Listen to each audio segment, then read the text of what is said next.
Sheriff Daniel Hayes vanished one cold night while responding to a routine call, leaving his town in a nearly 2-decade-long state of fear and uncertainty. The man-responsible, reclusive landowner Earl Miller had lured him with a false report, hiding his cruelty behind a cabin wall in the woods. 19 years later, a forestry crew uncovered the horrifying truth, finally revealing what had happened to Hayes. But just wait until you see how the discovery exposed Miller's deception and delivered the long-overdue justice the town had been desperate for. Sheriff Daniel Hayes had worn the badge for over 20 years, and in a town as small as Ashford, Kentucky, that badge carried more weight than any title. People knew him not just as the sheriff, but as the man who came when the hounds got loose, when a storm knocked out power, when two brothers fought over a property line. He was steady, unshakable, the type of lawman who preferred listening before speaking, and who believed that calm firmness could settle most disputes before they ever reached a courtroom. That night in the fall of 1991, Hayes sat alone in his patrol car on the quiet stretch of Highway 42, sipping cold coffee and flipping through his notepad. The radio cracked alive with a voice that sounded hurried but flat.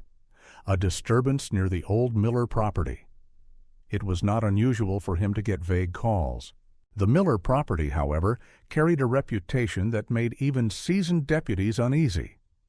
The land had been in decline for decades, a patchwork of rusting farm equipment, half-rotted sheds, and a sagging cabin pressed against the tree line.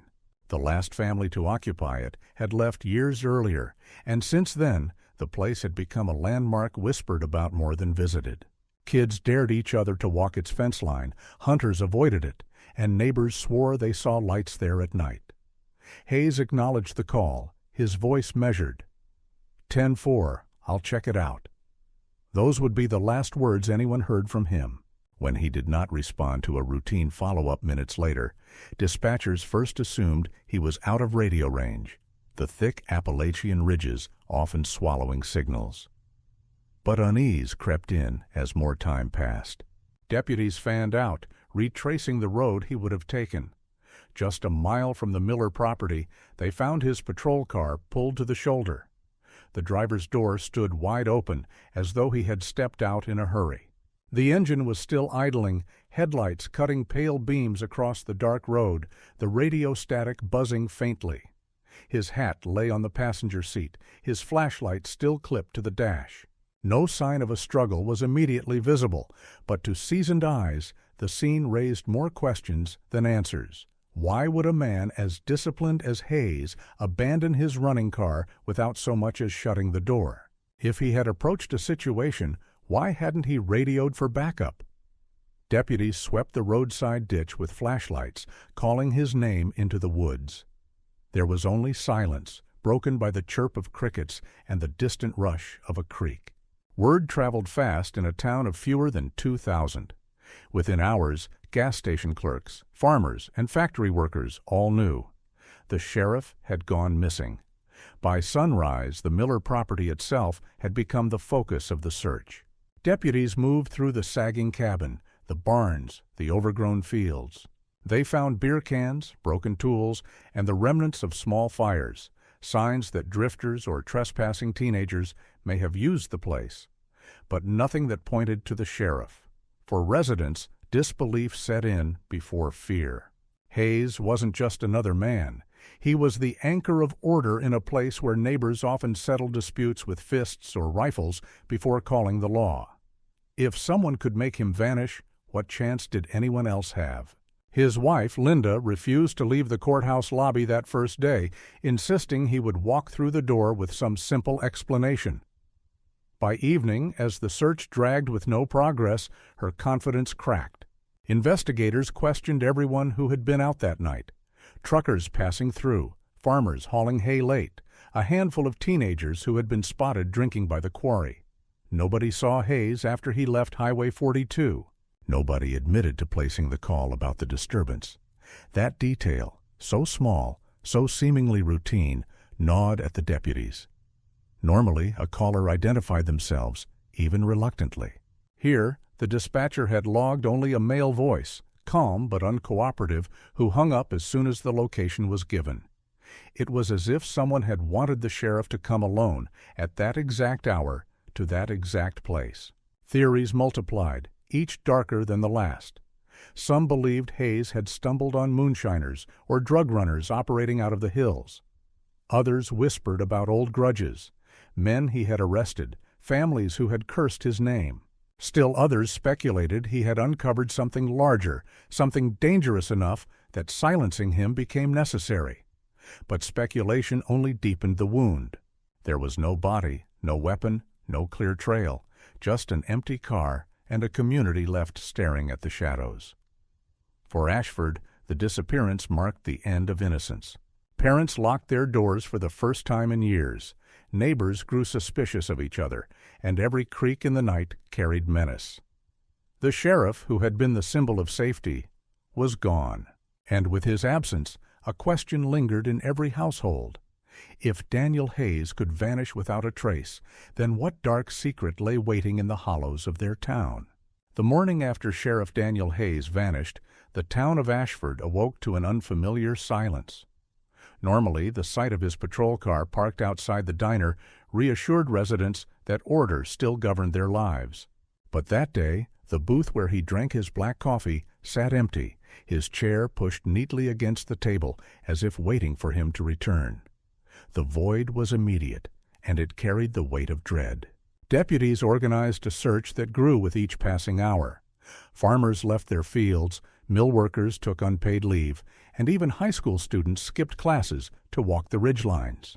The effort was massive for a town so small. Dozens combed through fields with sticks, others swept creeks with hooks and ropes, and still more brought bloodhounds to trace Hayes's scent. For a time, there was hope.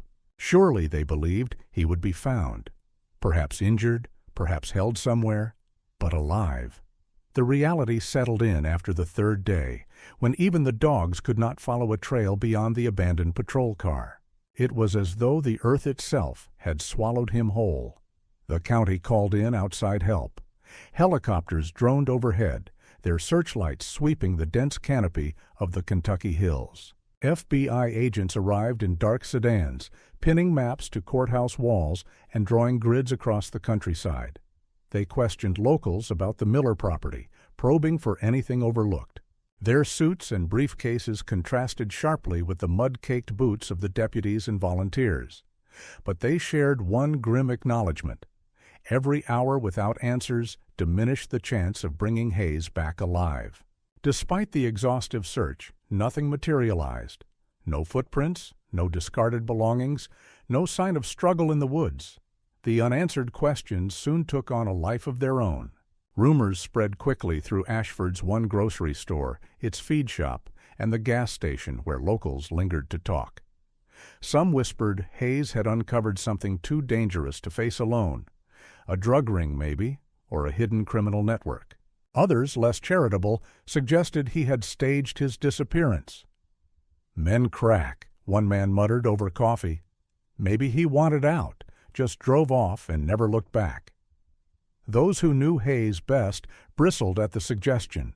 He was not the kind of man to abandon his family, nor to walk away from his badge. Linda Hayes became the town's anchor in those early weeks.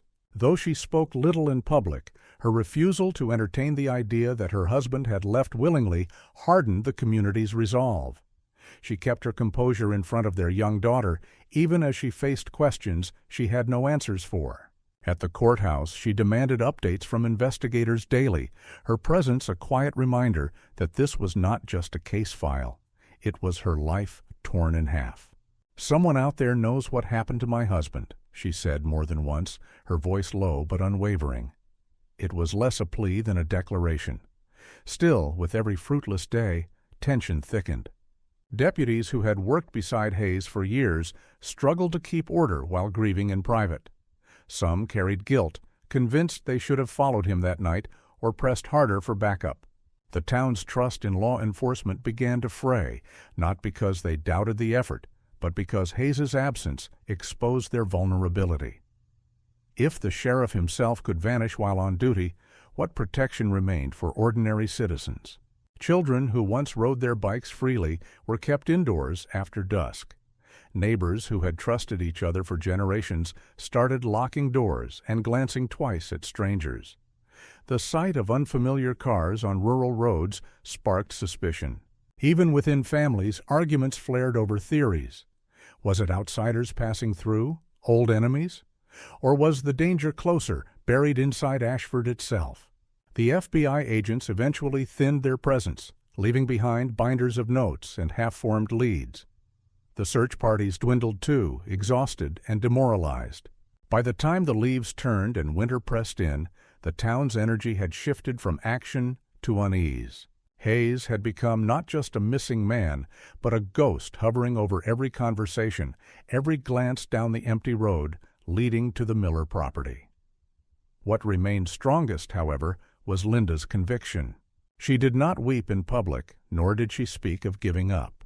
She worked nights to provide for her daughter, yet still found the strength to pin missing posters around town, even after most had stopped looking at them. People began to see her determination as a kind of defiance, a refusal to let Ashford slip into complacency. If law enforcement could not solve the mystery, then the least she could do was remind everyone that the mystery still existed. Ashford became a town divided between those who clung to hope and those resigned to silence. For every candle lit at the courthouse vigil, there was a whisper in the shadows. He's not coming back. But even the doubters admitted one thing. Whatever happened that night on the road to the Miller property had left a scar too deep to ignore. It wasn't just the sheriff who was missing. It was the town's sense of certainty, its belief that justice and order would always prevail. Without Hayes, Ashford was no longer simply a rural community in Kentucky. It had become the stage for an unsolved disappearance that gnawed at the conscience of everyone who called it home. When Sheriff Hayes vanished, the search for answers quickly turned into a search for someone to blame. Rumors moved faster than evidence, and in small towns, suspicion often settled on the familiar outcast. In Ashford, that man was Earl Miller. Earl had lived on the edges of the community his entire life. His family once owned the land where the old Miller property stood, hundreds of acres that had gradually slipped into neglect. By the time Hayes disappeared, Earl's holdings were little more than a cluster of collapsing barns and a weather-beaten hunting cabin tucked into the woods. Locals described him as surly, prone to grudges, and quick to accuse neighbors of trespassing or theft. It wasn't unusual to hear gunfire echoing from his property. Warning shots, he insisted, meant to scare off poachers. He had long carried a chip on his shoulder toward law enforcement. He claimed deputies harassed him with citations for overgrown property lines, illegal dumps, and unlicensed hunting. He never paid the fines, only spat bitterly at the courthouse clerks and stormed out. When Hayes became sheriff, their relationship soured further. Earl saw him as another uniform with no respect for his land or rights. So, when word spread that Hayes had gone missing near Miller Land, the dots connected themselves in the public's imagination. "Who else could it be?" one farmer said flatly at the feed store. He hated the sheriff. He hated everybody. Within days, Earl's name was whispered at kitchen tables and shouted across bar counters. Authorities couldn't ignore it. Deputies who had been turned away from his property before now returned with search warrants, their boots crunching through the frost as they spread across his acreage. They searched his hunting cabin, its floor littered with empty jars and moldy blankets. They combed through the barns where owls startled and hay crumbled underfoot. They walked the fence lines, noting broken boards and scattered shotgun shells. What they didn't find was anything tying Earl to the disappearance. No blood, no weapon, no sign of Hayes's belongings. The patrol car had been discovered a mile from the Miller property, but that was circumstantial at best. Even the dispatcher's account of the anonymous call offered nothing to link back to Earl. Still, the community pressed harder than the evidence justified. People wanted resolution, and Earl was a convenient villain. His withdrawn lifestyle, his short temper, his history of disputes. It all painted the portrait of a man capable of violence. Neighbors recalled arguments from years earlier as if they were fresh threats. "I remember him telling Hayes he'd get his someday," one man recounted, though no one could say whether the words had been said in anger or in jest. Earl, for his part, did nothing to smooth suspicions. He met investigators with silence or sneers, refusing to answer questions without muttering about government men trampling his land. He mocked the townsfolk for gossiping like hens. Each denial carried the tone of a man who felt persecuted rather than wronged. His refusal to defend himself only deepened the conviction that he had something to hide. But suspicion alone could not build a case. After weeks of pressure, the investigation hit a wall. The FBI concluded there was no probable cause to charge Earl, and the deputies, with no physical evidence, had no choice but to let the trail go cold. The community was left restless and bitter. Some muttered that law enforcement lacked the courage to pin the crime on a dangerous man. Others argued that Earl had been an easy scapegoat from the start. By spring of the following year, Earl sold what little remained of his land. The old farm was left to weeds and vandals. He moved 2 counties over, where records show he bought a small trailer and kept largely to himself. His departure was quiet, almost sudden, as though he had tired of being the shadow figure everyone blamed but could never convict. In Ashford, his absence was received with relief by some, unease by others. The abandoned property became another haunted landmark, its leaning structures a reminder of suspicion never resolved. Still, the memory of Earl lingered. People passed the empty fields and lowered their voices, trading theories about what might have been hidden in that cabin before the search teams ever arrived. Children dared each other to step onto the property, to look inside the barns where rusted tools still hung like relics. Hunters swore they avoided the woods there, as if Earl's bitterness had seeped into the soil itself. For Linda Hayes, though, Earl's departure brought no peace. She did not care for gossip or speculation. What mattered to her was proof, something solid that could be held in her hands, something that explained why her husband never came home. Earl Miller, guilty or not, had left behind only questions, and the absence of answers was its own form of torment. The town would carry his shadow for years. To some, he was the man who got away with murder. To others, he was a bitter hermit, destroyed by suspicion. But to Linda, and to the daughter who grew up without her father, he was just another dead end in a trail that had already gone cold. 4. 19 years of silence. 19 years compressed differently in small towns. They fold over themselves like worn maps, each crease bearing a season and a rumor.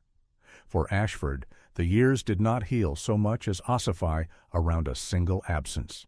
Every Thanksgiving and every Memorial Day, the same photograph, Sheriff Daniel Hayes in his dress blues, jaw set, eyes that had seen too many quiet cruelties, was propped against the courthouse steps.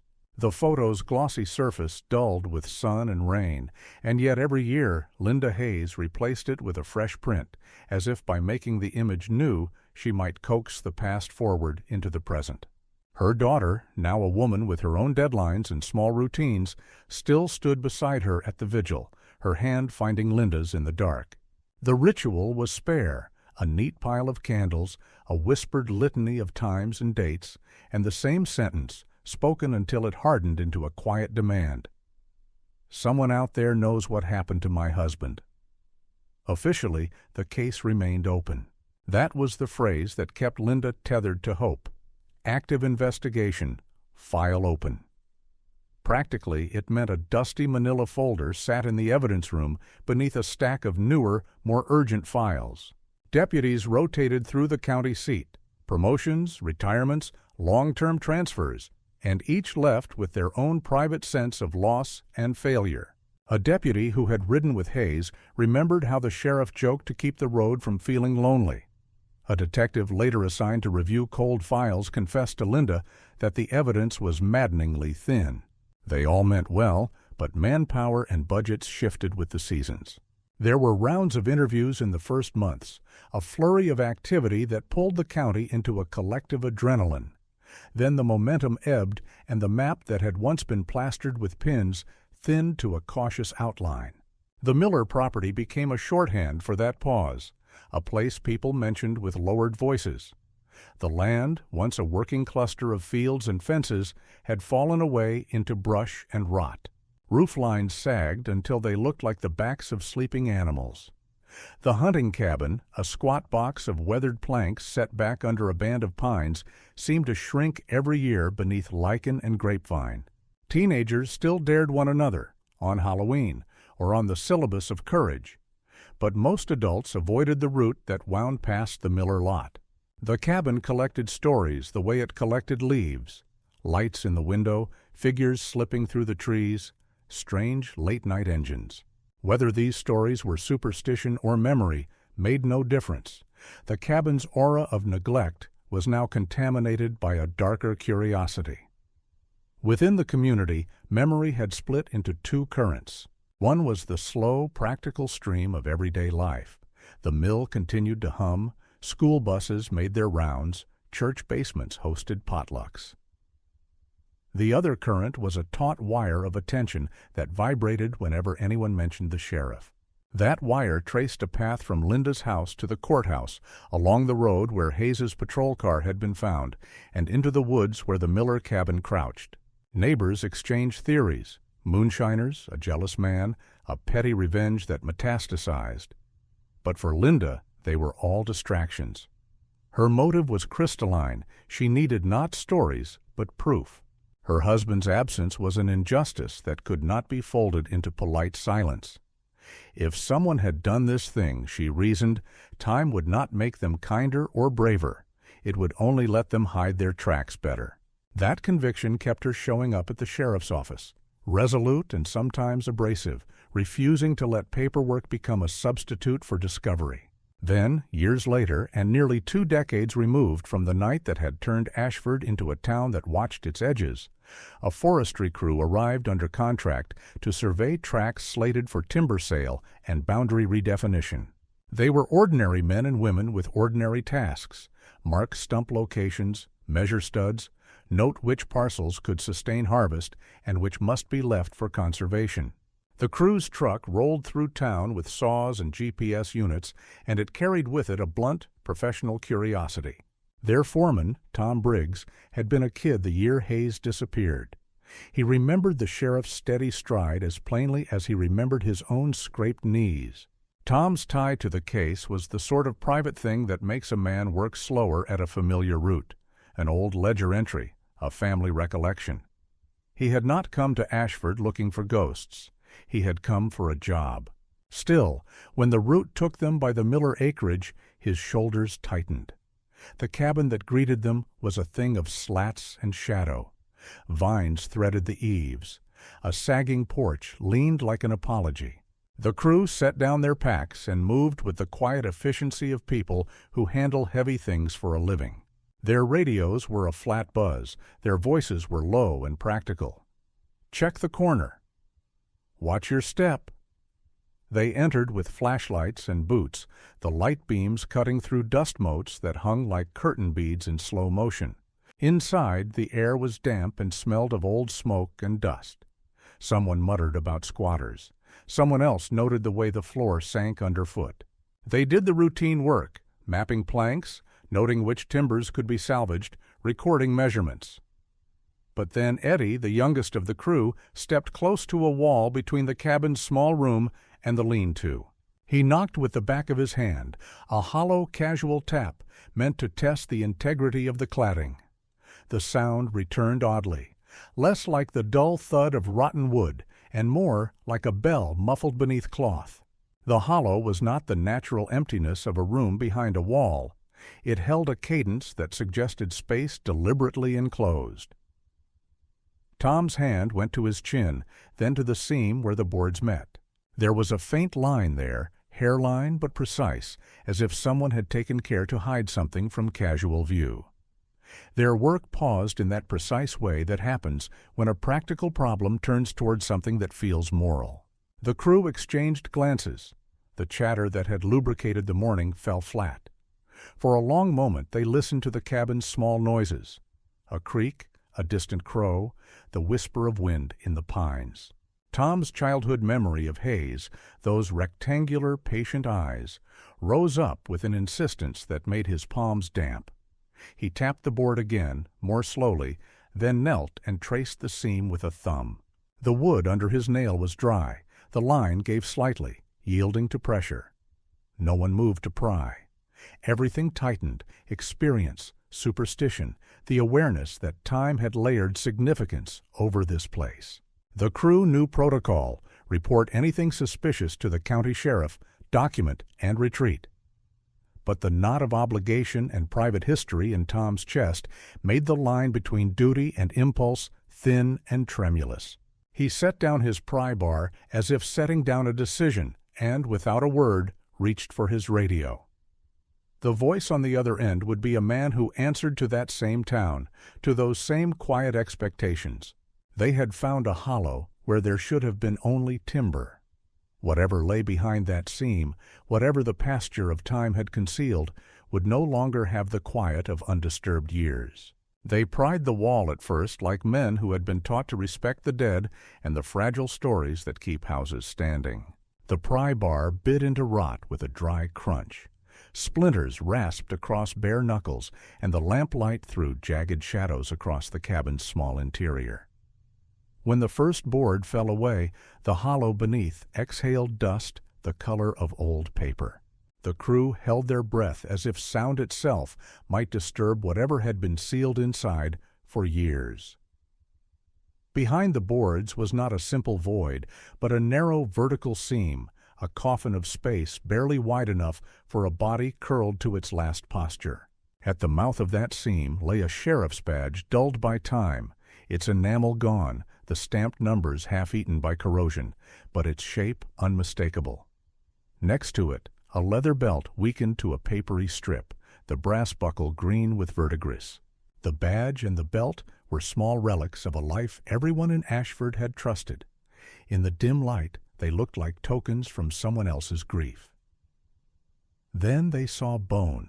Not a scattering, not a single bleached fragment tucked into the floor. Bone that held its human geometry despite insect and weather. A jaw, a collarbone, rib arcs stacked like the ribs of an old boat. The skeleton was arranged against a central beam, its ribs curved toward the narrow slit where sun found its way in.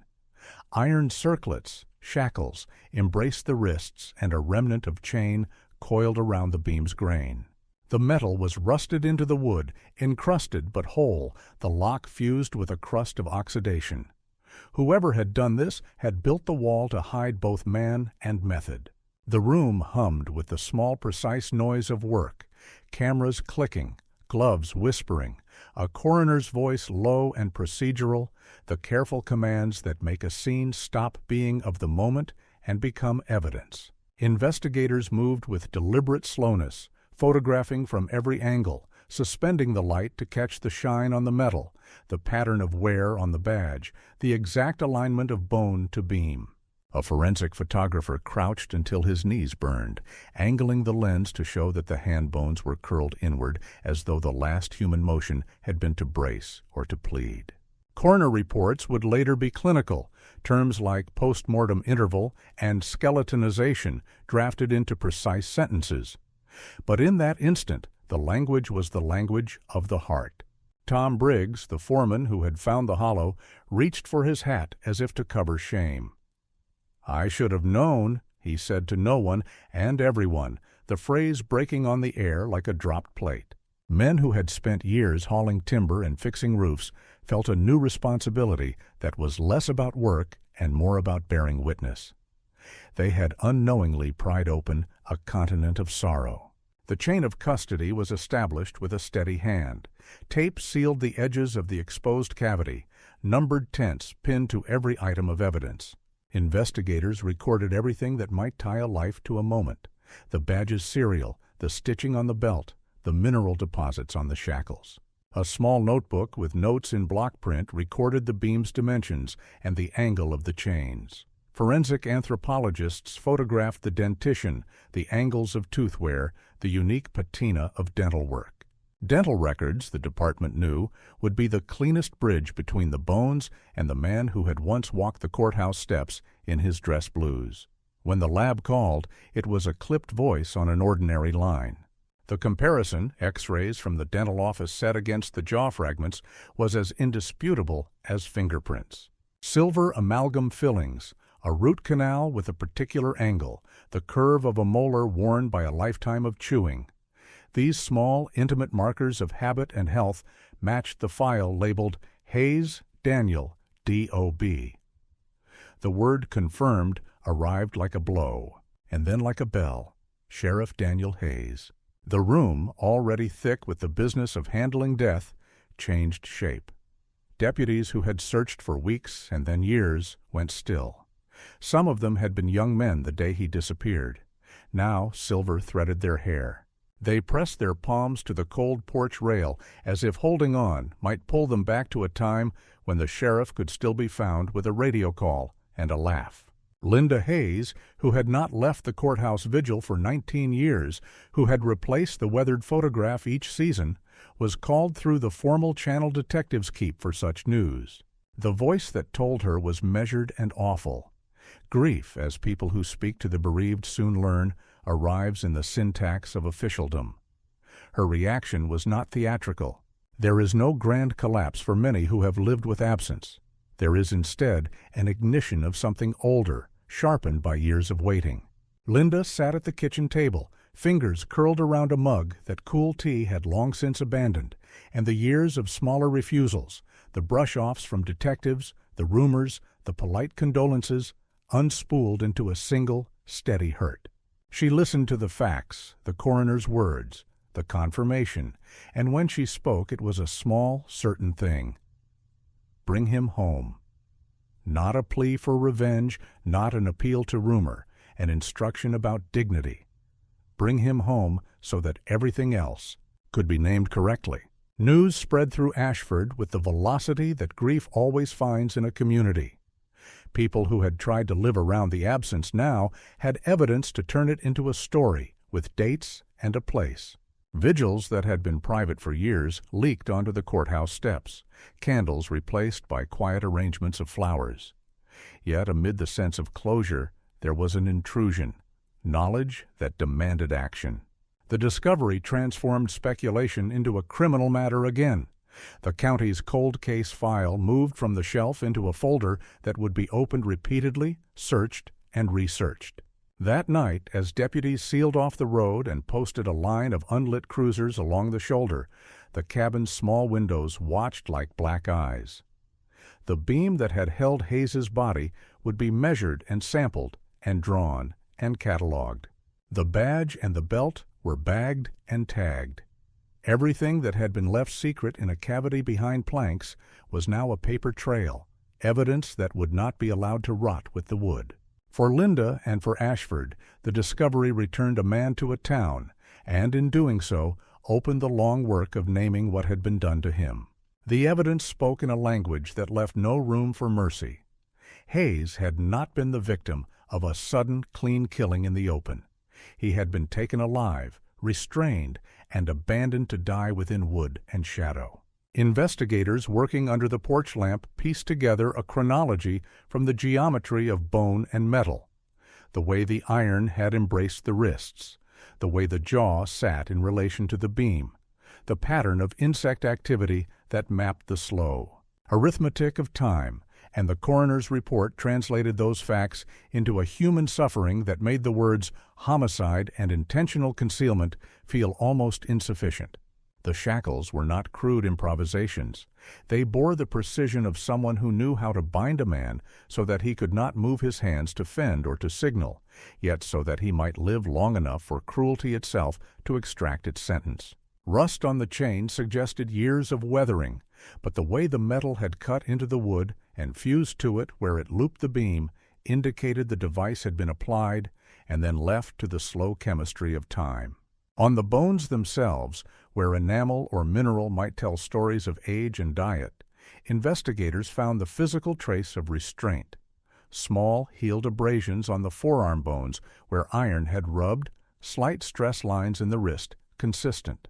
with sustained tension and microfracture patterns that suggested the victim had struggled against constraint in diminishing increments before exhaustion took hold.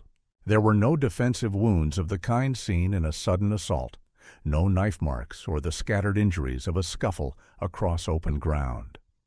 This was the architecture of calculated captivity. The coroner's language, clinical and necessarily cool, spoke of dehydration, of the physiological collapse that comes when the body, denied water and movement, begins to fail.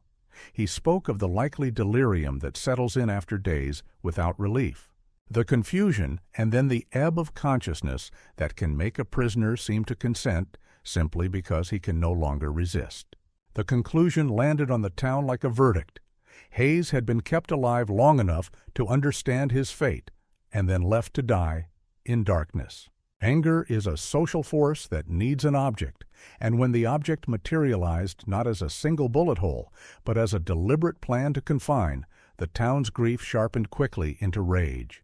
Linda Hayes, who had carried her husband's absence like a private litany for 19 years, now had something to point to, an affirmed fact that undid euphemism and rumor.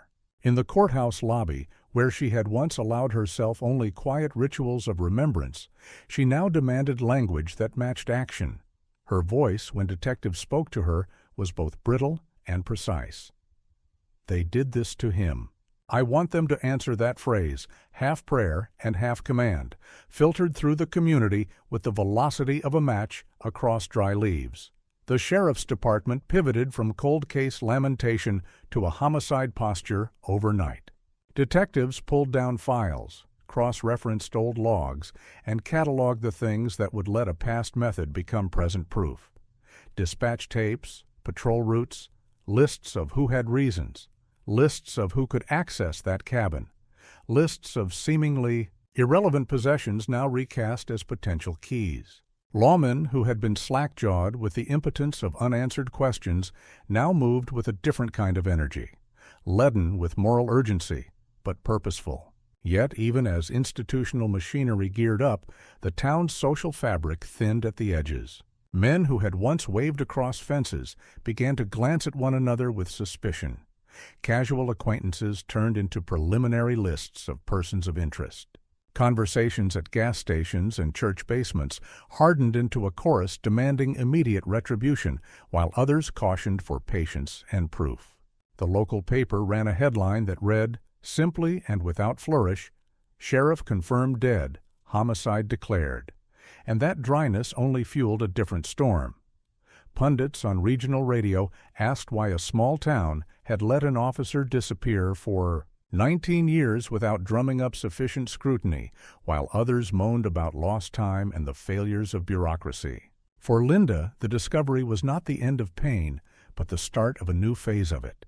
The closure of uncertainty collapsed into the sharper ache of knowing the how and being denied the why and the who. She began to appear at briefings, listening to timelines, watching photos of corroded iron and bone diagrams, her eyes fixing on details that to others were technicalities. How the boards had been renailed, the way dust layered in a particular pattern, because those textures were the only remaining pathways to a narrative that would lead to accountability.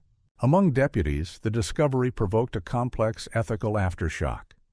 Guilt for the years spent without resolution, anger at the apparent audacity of someone who could hide such a crime in plain wood, and an almost paternal determination to see the Ishii case through. Cold case investigators from the state offered resources, DNA testing, isotope analysis, updated interviewing techniques, tools that 19 years earlier would have seemed the stuff of science fiction, now routine. The community's moral calculus shifted too. Neighbors who had once smoothed over grudges now felt an obligation to dig through memory, to re-interview, and to bring forward small, previously dismissed observations. An odd tire track, a time when someone had been unusually hostile, a truck idling late. The discovery transformed private mourning into a civic demand. And yet, even amid the resolve, there was a tenderness that didn't vanish. Friends brought food to Linda's kitchen. The town's volunteer fire department organized a new vigil not to mourn uncertainty, but to honor the dignity of a man finally returned to a known fate. In that mingling of outrage and care, Ashford found its immediate purpose: to convert the barbarism of the chamber behind the boarded wall into evidence, memory, and ultimately a story that would not be allowed to stall on a shelf. The forensic investigation proceeded like the exhumation of a century-old crime, methodical and meticulous, each trace of evidence a thread leading backward into the darkness of 1991.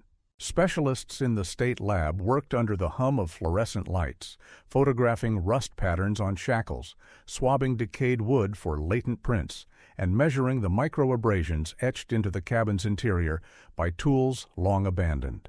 Every groove, scratch, and indentation was mapped with laser precision.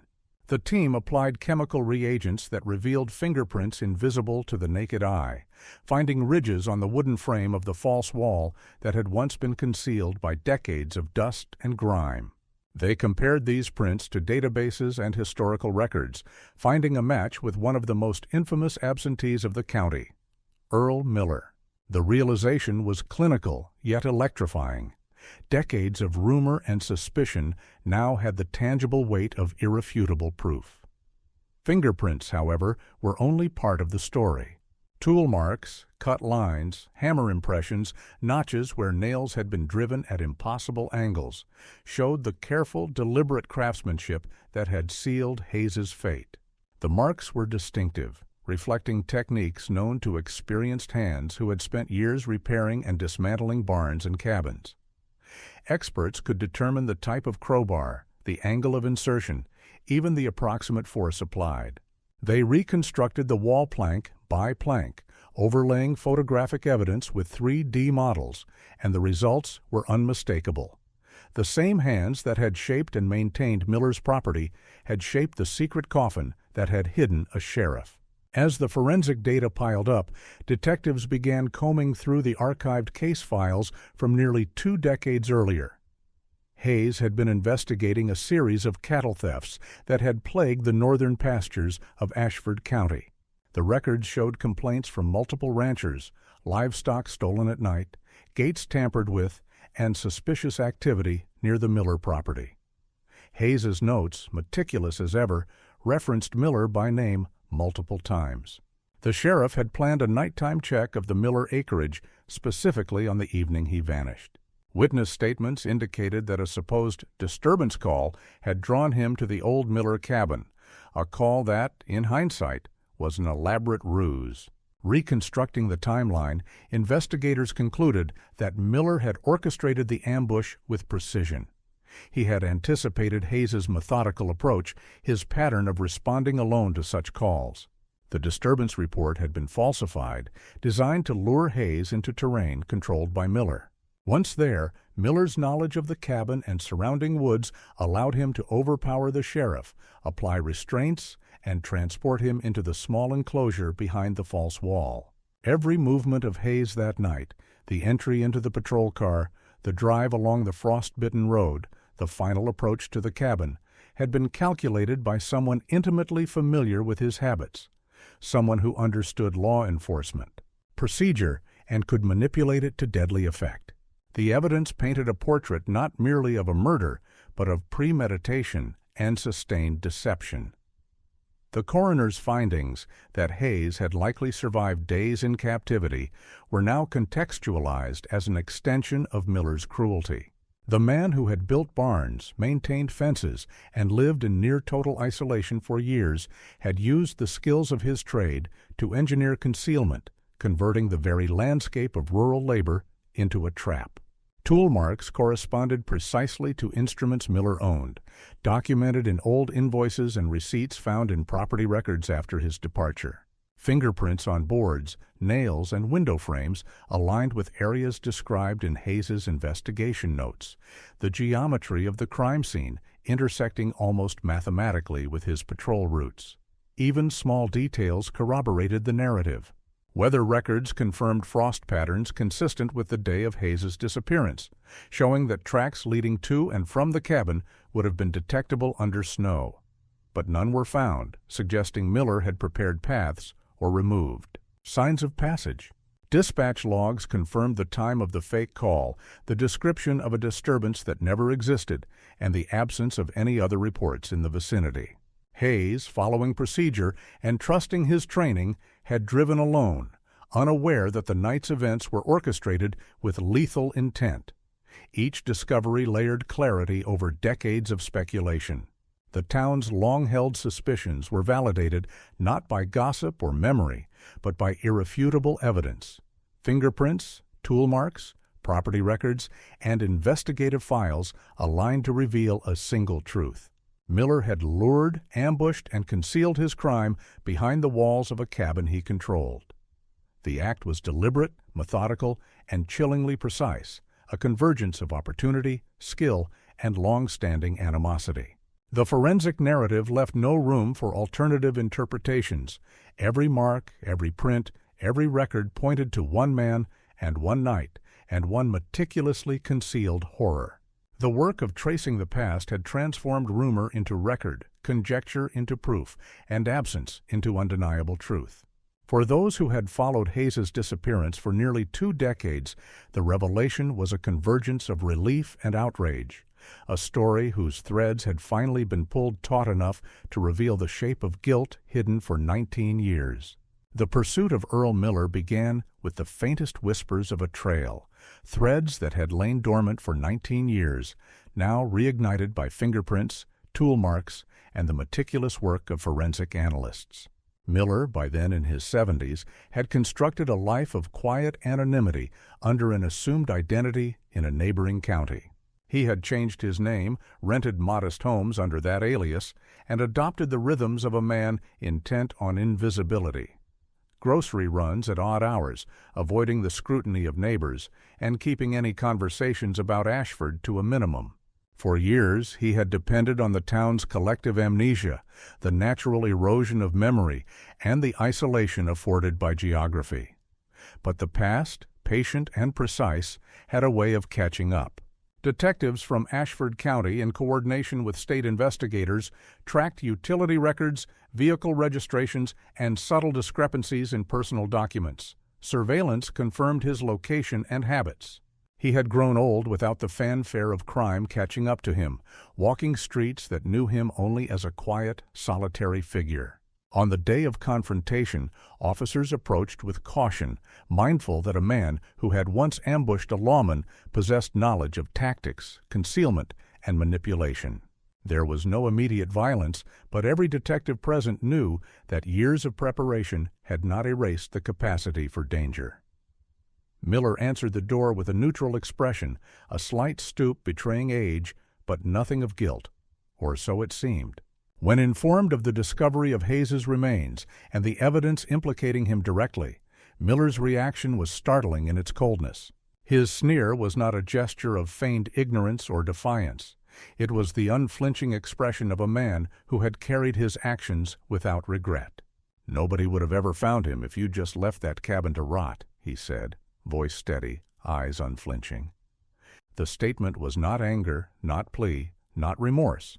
It was a calculation, a summation of decades of avoidance, and the implication that discovery was merely an inconvenience, not a moral reckoning. Even seasoned detectives, accustomed to hardened criminals and lifelong deceit, registered the visceral shock of that moment. It was a confrontation with the absence of conscience. The arrest was executed with deliberate precision. Officers read him his rights, documented the proceedings, and transported him in a cruiser whose siren remained off in deference to public safety. Miller's demeanor did not falter. He answered procedural questions tersely, offered no excuses, no explanations, no hint of contrition. It was as if time had hardened him into a statue of defiance. For the police, every action was guided by accumulated evidence. Fingerprints on decayed wood, tool marks that aligned with his known skill set, and historical case files showing motive and premeditation. The case, once a cold file-gathering dust, was now a living legal process, built on decades of careful investigation and the sudden unearthing of truths long buried. The community's response was complex. Relief, anger, and a sense of overdue resolution swirled together. For decades, neighbors had lived with suspicion, whispers, and unanswered questions. Now they had the tangible presence of accountability. Vigils once held in anxious hope shifted subtly, becoming gatherings marked by recognition that the architect of the town's grief had finally been identified. Linda Hayes, who had lived under the shadow of absence, attended court proceedings, her posture erect, her eyes steady. The arrest was not closure, not in the emotional sense, but it was a validation of the years she had spent preserving memory, insisting that the truth mattered. Miller's arraignment was formal, yet charged with the weight of history. Prosecutors read charges of murder, premeditated and deliberate concealment, emphasizing both the cruelty of the act and the longevity of his evasion. Every piece of evidence was cataloged: the coroner's report, dental confirmation, fingerprints, tool marks, and his own statements to police. The gallery, filled with Ashford residents, felt decades of waiting compressed into a single room. Conversations, previously stifled by distance or polite silence, were now overt expressions of outrage. Even in his 70s, Miller exuded the same deliberate calculation that had marked his life of secrecy. There was no panic, no pleading, no denial, only the cold clarity of a man who believed, or had long believed, that he had successfully erased consequence. Yet law, meticulously patient, had finally intersected with that life. Arrested and charged, he now faced the long arc of accountability that had been suspended for nearly 2 decades. Justice, delayed but unwavering, had reached its mark. The arrest signaled more than the capture of a criminal. It represented the triumph of methodical persistence over deliberate cruelty, the assertion of law and memory against years of deception, and the promise that even the most calculated acts of concealment cannot escape the scrutiny of time and evidence. The town, at last, could measure the distance between absence and accountability, and begin, cautiously, to breathe again. The courtroom was tense long before the proceedings began, a silent weight pressing down on the wooden benches and polished floors. Ashford's residents, many of whom had grown up with stories of Sheriff Daniel Hayes's disappearance, filled the gallery, their faces etched with the patience and quiet grief of 19 years. Some held tightly to photographs, letters, and faded news clippings, small talismans of memory meant to honor a man who had once represented safety, authority, and trust. Linda Hayes sat at the front row, her daughter beside her, both holding themselves with a careful composure honed over nearly 2 decades of absence and uncertainty. Their presence in that room, facing the man who had stolen their father and husband, was a testament to endurance, to the refusal of memory to fade, and to the determination to see justice done. Earl Miller's arrival was calculated. Even in his 70s, he carried the same stillness that had marked his life in hiding, a presence that was deliberate, controlled, and unnervingly calm. There was no tremor, no sign of fear, only the faint stiffness of age and the meticulous attention of a man who had spent decades evading consequence. His eyes, sharp and assessing, flicked over the courtroom with the precision of someone measuring every potential threat. When he met Linda's gaze, there was a momentary flicker, a spark of recognition, of acknowledgment of what he had done. But no remorse. That lack of human acknowledgment made the room itself taut. Even seasoned prosecutors and deputies felt a shiver of disbelief at the audacity of his composure. The prosecution opened with a careful narrative, layering forensic evidence, historical records, and psychological analysis into a cohesive story of premeditation and malice. Photographs of the cabin, the false wall, the shackles, and the skeletal remains were presented with meticulous detail.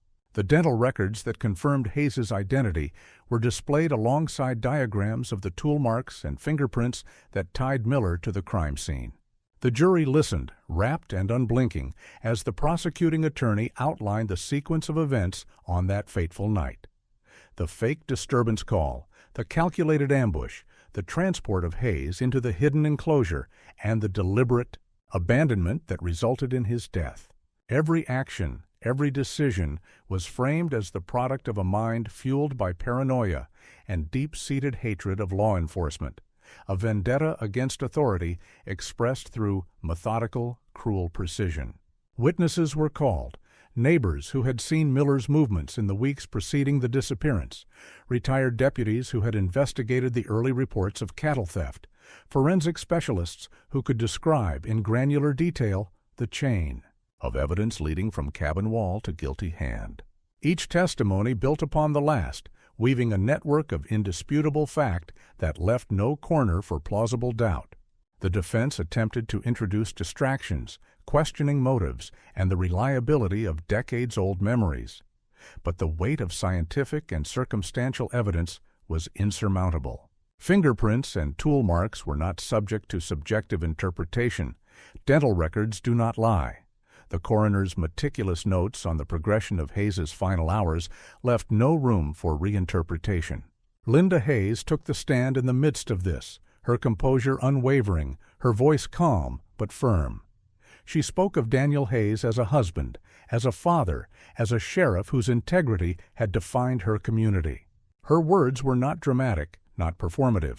They were factual, precise, imbued with the quiet, relentless authority of someone who had spent nearly 2 decades carrying absence in her bones. She described the toll of waiting, the years spent explaining to her daughter why their father never returned, the emotional labor of maintaining hope against a backdrop of uncertainty. Her testimony grounded the case in human consequence, reminding the jury that beyond forensic data lay a life stolen, confined, and destroyed. When deliberations began, the jury retreated briefly, but their return was decisive. The foreperson's voice carried the weight of certainty, announcing the verdict: guilty of first-degree murder. The gavel slam reverberated through the courtroom, an audible punctuation that seemed to shake